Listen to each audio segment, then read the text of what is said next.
Working on this G31. What's happened here is both headlights have been changed, as the original ones had cracking. Well, not cracking, I guess it was water condensation that had caused it. And after fitting these other used ones, this is the one that's coming up for the left, as well as the one for the, so that was left, and if we go on to the right, it will also come up with his encoding, and I'll show you how to do it using the AUTEL machine. It does bring it. It also comes up with the pedestrian fault, but here we go. See, so that means it needs coding. So yeah, to code this in using the AUTEL machine, you come out of this, and you go into programming and coding. There we go. So you go into programming. It tells you what to do. I've already set it up, as you can see. If I open the door, this is the way to set the AUTEL machine up using these wires. I've brought it around. This connects to this, and then connects to the machine via USB, and then this black wire connects to this. Now for Mercedes and for the E models, so like BMW E82, E81, E87, E90, whatever it is, you only use this little module here and this black wire to code in. Sometimes it doesn't even need this black wire, but you do. And for all Mercedes, you do as well. For anything you want to code with Mercedes, you've got to use this black wire. So anyways, it's telling us that's what we need. Fair enough.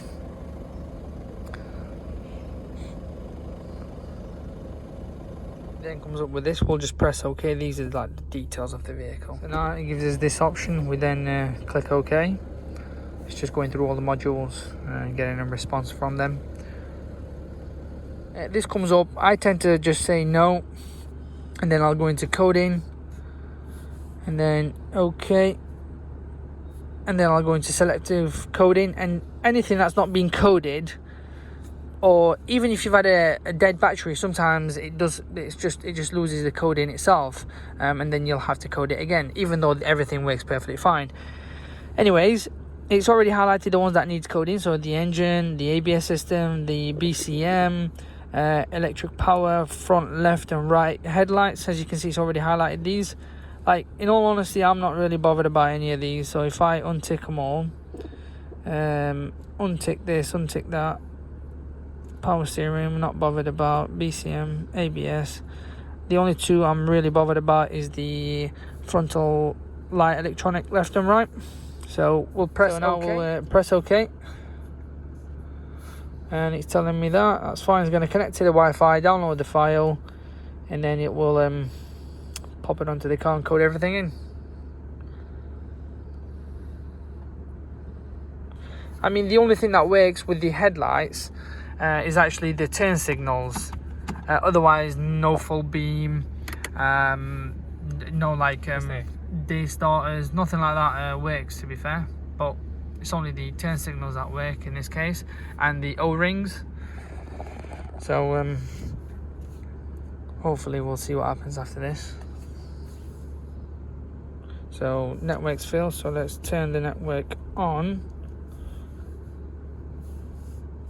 and let's try again.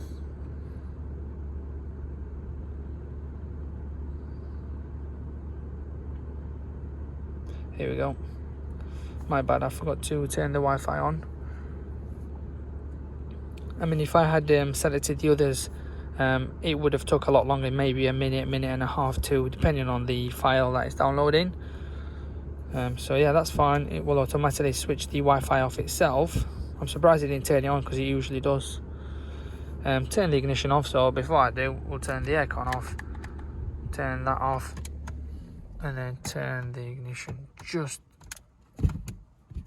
on. Okay, here we are. I'll leave it running. It will code it in one by one, and hopefully it'll turn the ignition on and off itself as well. So it's done that successfully. It's coding these in. It's not a long procedure. It's very little, maybe like 4 or 5 minute job.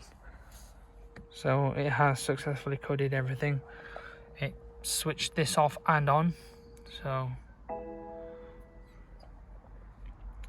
not really bothered about the pedestrian. That's to do with the front and left the right and the left sensor, which is the one that goes across the reinforcement bar.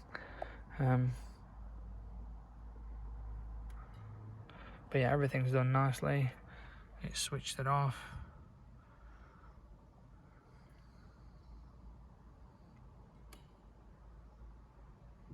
There we go, switched it back on.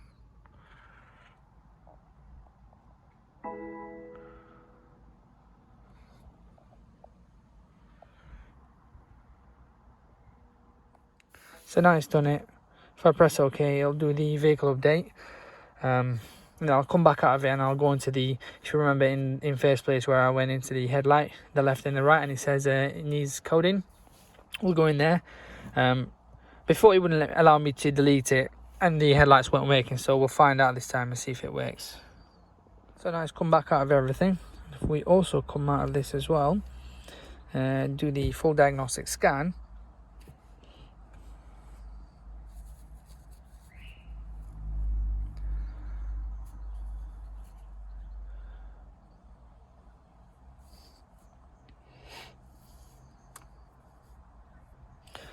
as we can see now, it's not coming up with the left or right. You see, it's already cleared the faults for me, so there's nothing pending, which is good news.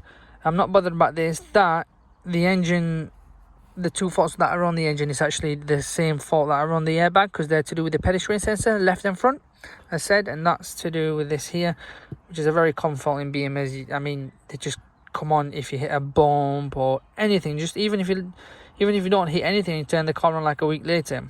It's a funny system. Here it is, them two. But yeah, we'll go out of the car and see if the headlights work this time. If we turn it on, and if we turn that on, turn the hazards, yeah, the lights are all working. That's the right and the left side is also working. Good.